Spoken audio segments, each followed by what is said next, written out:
So welcome to those who know me and who have come back to listen to another one. For those of you who don't know me, my name is Michele Buster, and I have been selling cheese every day for about 27 years now. This is another cheese made by the same people, queijo de varas.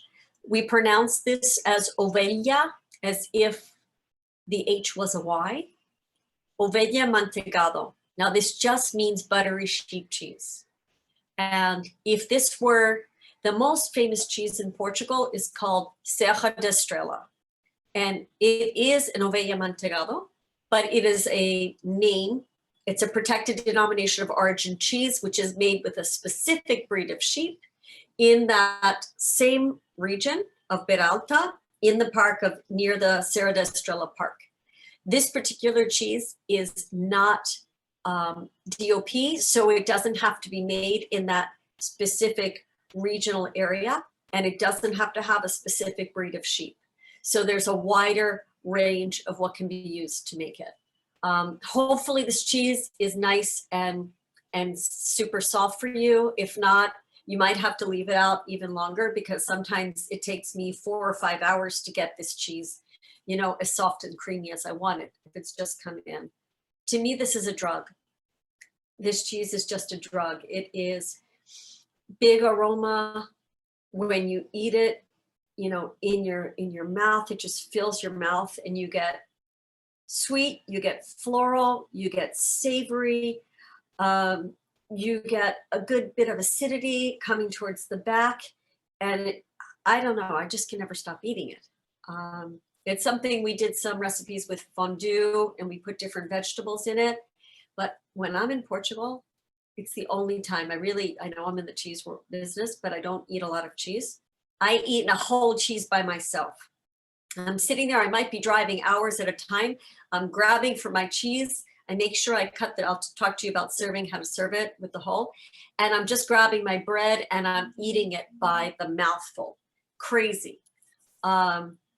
Because there's just nothing else like this texture. It's just sexy. If you have the whole wheel, and you can cut the top off and serve it from the top off. You can take the whole wheel and cut it in half horizontally and just serve half, and then you put half away in the refrigerator, and you can only use part at a time. There's a lot of different ways to like play with it and use it. It's a very great, you know, party cheese, because you can have many people enjoying it at one time. This is, to me, the heart and soul of what Portugal is. There's so many different people who make this style of cheese. Not everybody uses the thistle rennet, and for me, this is key. You need good quality, fresh thistle to give you those very clean flavors, because if you use too much thistle or it's bad thistle, the flavor that you get sometimes is like metal, and otherwise it could like break down and be like you have sand in your cheese, and it's very, very unpleasant. And there's a lot of bad cheese there. I have sacrificed myself for you all so many times, eating such bad cheese to find who's making great cheese. And I hope you're as excited about this as I am, because it's just so alluring and so different. Let's see what the next slide brings. So we get to see some sheep. Look how cute. So some lambs. This is some of the countryside that you have around here. There's tons of citrus around. There's olive groves. There's still a fair bit of pasture, so that are there. The terroir, they're up and high. As I said, they're in the hills. It's a very lush climate for them. So here's the thistle off to the right. The flower grows wild, and then you use the stamens, and you'll take them, and there's a couple different ways. It depends who you are. Sometimes they'll take the stamens, they'll wrap it in a cheesecloth, and they'll just pass it back and forth through the milk. Other times they're going to take the thistle and put it in a bucket and steep it in water, and then use that water and add it to the rest of the vat, or they'll put it in a bucket with milk and do it that way and then put it in. So there's a lot of different ways. It just really depends on your recipe. And if you can see again, like all of these different Ovelha cheeses that are here, it's only like a 15-day aged cheese. And all of them have the cheesecloth because they get very blubbery and soft. And so you really want to have the cheesecloth on them to start. They doesn't have to finish with it, but it really helps to keep the shape. And we did a video one time because I just squeezing the cheese. I would just go squeeze because it's just so fun to, I know we all grew up saying don't play with your food, but this is like the one cheese that I play with more than anything else, just squeezing it like crazy. So here we have some other, well, actually in the back, they're showing you some requesão, which is what's over here. But this is fun on the right because this is what happens with the cheeses, big or small.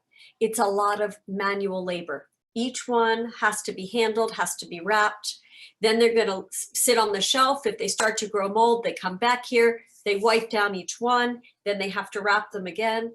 So this is a very methodical, labor-intensive job. These cheeses need to be spoiled, they need to be handled, they need to be turned, and then they need to, you know, be protected with this this bandage. So it's a lot of manual labor.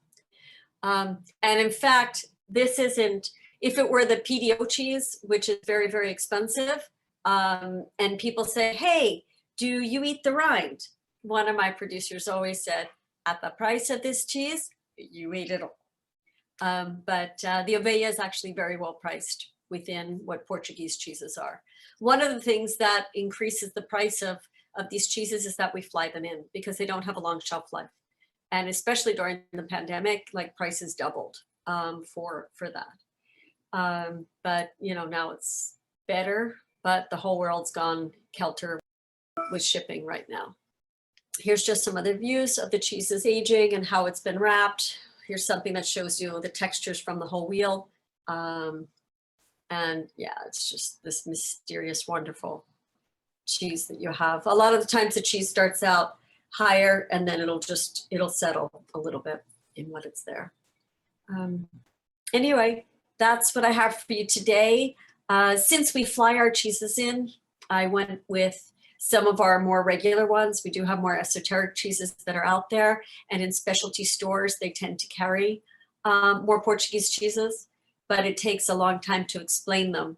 And so we bring everything by plane, and we bring some things by pre-order only so that when it gets here, we know exactly where it's going, and those people have a longer shelf life to sell the cheese because these are, you know, they don't last a long time, or they're not something that we can store in our warehouse for a really long time. And we want the cheese to be happy. Other than that, I thank you so much for spending some time with us today. It's always my honor and pleasure. And hopefully we'll be doing some things more. I think I'm going to take a break for a few months because times are changing and people want to be away from the computer and out in nature. So thanks again for joining us. Thanks, Michele. That was really wonderful. So for those that are looking to get more cheese, you know, they should be able to go through Bruno. Yes. And I would check through there to see whether or not they've picked up some more, or you can always check with them and ask them. It's always a good idea that instead of just going on there and seeing that they're out of stock, they can sometimes tell you when they plan on getting something in, and some of the things you can do. So, you can write me. You can write me at Michele with one L at forevercheese.com, and I'll help make it happen. I did talk to them and tell them that, you know, there was a number of people who signed on after they closed the ability to get cheese. So they said that they would build in some. So please, and otherwise you can also write to me and let me know where you're located, and I could maybe help you get another retailer in your area. thank you. And for those of you that are first time on this, we also have Taste of Italy, Taste of Croatia, that we've already had a chance to do, and including Taste of Spain. So this makes our fourth in the series. And hopefully by fall, we'll have the charcuterie together and tie that in for our number 5. Thank you so much, Michael. Appreciate All it. right, Thank thank you, you, Michelle. everybody. Have a great rest of your day. All right, you too. All right, bye-bye.